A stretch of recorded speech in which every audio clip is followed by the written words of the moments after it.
Hi everyone, অনেক দিন পর তোমাদের সাথে নতুন একটা মিনি ব্লগ শেয়ার করছি।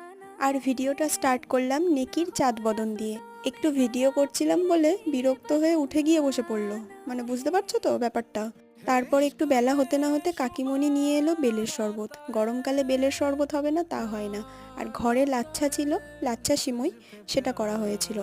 এবার তোমরা গেস করো এগুলো দিয়ে আমি কি কার্যকলাপ করছিলাম। তোমরা জাস্ট একবার গেস করো, অবশ্যই আঁকিবুকি, কিন্তু আঁকিবুকিটা হচ্ছিল অ্যাকচুয়ালি কাকিমণির গোপালের ওপরে। অনেক দিন ধরেই আমাকে বলেছে গোপালের শৃঙ্গারটা করিয়ে দিতে, আর আমি টাইম হয়ে উঠছিল না বলে করতে পারিনি। আর মাঝখানে আমি কাজ করতে করতে একটু পুটুকে ফোনের ভিডিও করার দায়িত্ব দিয়েছিলাম, যেটাও করেনি, উল্টোপাল্টা কাজ করে। শৃঙ্গারের ভিডিওটা লং হলো না, আমি মোটামুটি তোমাদেরকে ডেলি ভ্লগের আকারে দেখিয়ে দিলাম। আর তোমাদের যদি একটু ভালো লেগে থাকে, আমি জাস্ট এমনি শখে আঁকি। তবে তোমরা একটু লাইক আর কমেন্ট করে দিও। বাই।